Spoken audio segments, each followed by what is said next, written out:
जदि आगामी दिन में एम्स सैटेलाइट सेंटर तरफ वेबसाइट माध्यम डाटा प्रदान करा डाक्तर एवं विभाग तालिका प्रदान न करा जाए किंबा जिलापाल ट्विटर तथा एक्स हैंडल रे जदि प्रदान करा न जाए निश्चित भाव ताहले आगामी दिन में बालेश्वरवासी निश्चित भाव यार दृढ़ जवाब देवे एवं राजरास्ता को ओह्लैबे।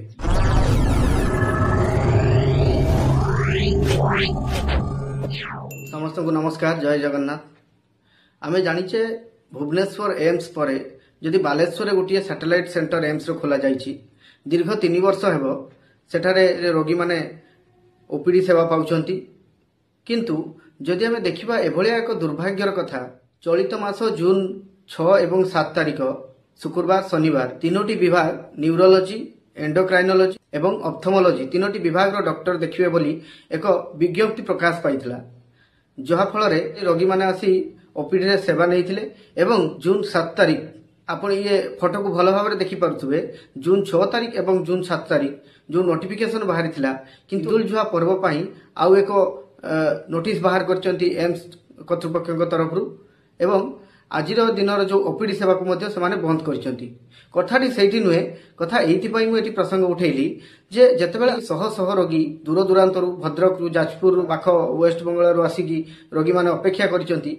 किंतु दुर्भाग्यर विषय जे जो माने कार्यरत सिक्यूरिटी अछंती किंबा कर्मचारी माने अछंती सेमाने रोगी को कहउचंती जे आपण से जो लिस्ट देखौचंती, मु स्क्रीन रे आपण को लिस्ट देखौची, ए लिस्ट सहित हमर कोनोसी सामंजस्य नाही, आपण एटा एक फेक न्यूज बोली सेमाने मध्य कर्तृपक्ष माने कहउचंती, जो सिक्यूरिटी बंधु माने अछंती सेमाने मध्य कहउचंती। तो दुखर कथा, जो लिस्ट को नै आमे सामाजिक गणमाध्यम तो आरंभ करी शह शह लोक प्रत्येक शुक्रवार शनिवार छुट्टी आसती ताकू नहीं प्रश्न उठेबा ये केते मात्रा युक्तियुक्त। आ जदि लिस्ट टी फेक बोली आमे भाबुछु ताहाले एम सैटेलाइट कर्तृपक्ष तरफ कोन कार्यानुष्ठान निया जाइछि। सबुठार बड़ कथा होछि जो दूर दूरांतर रोगी माने आसीबे सप्ताह को 2 दिन ओपीडी सेवा पाइबे, सेमाने जानिबे केमिति सेमानक पई कोन सुविधा रखा जाइछि एम्स कर्तृपक्ष तरफ। बालेश्वर एम्स सैटेलाइट सेंटर तरफ गोटे हेल्पलाइन नंबर दिया जाइछि, ता भी पुणी प्रत्येक गुरुवार दिन ही ताहा लागिवो, अन्य दिन मानकर लागिवो नाही। तेणु मु आकु घोर विरोध करूछि। आमे चाहूछु जे ए सिस्टम ये व्यवस्थार परिवर्तन करा जाऊ, एम्स सैटेलाइट सेंटर तरफ एक वेबसाइट तैयारी करा जाऊ एवं उक्त डाटा को विभाग रो डॉक्टर आसुछंती ताहा सेटारे प्रदान करा जाऊ। तत्सहित बालेश्वर जिला वेबसाइट रे मध्य ताहाकू प्रदान करा जाऊ।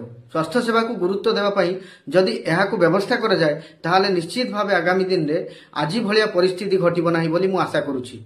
खरारे जने 60 किलोमीटर 80 किलोमीटर 200 किलोमीटर डिस्टेंस रु आसिकी फेरिकी जीवो ये केते मात्रा युक्तियुक्त ता निश्चित भावे बालेश्वरवासी एवं एम सैटेलाइट सेंटर कर्तृपक्ष माने बुझिबा दरकार।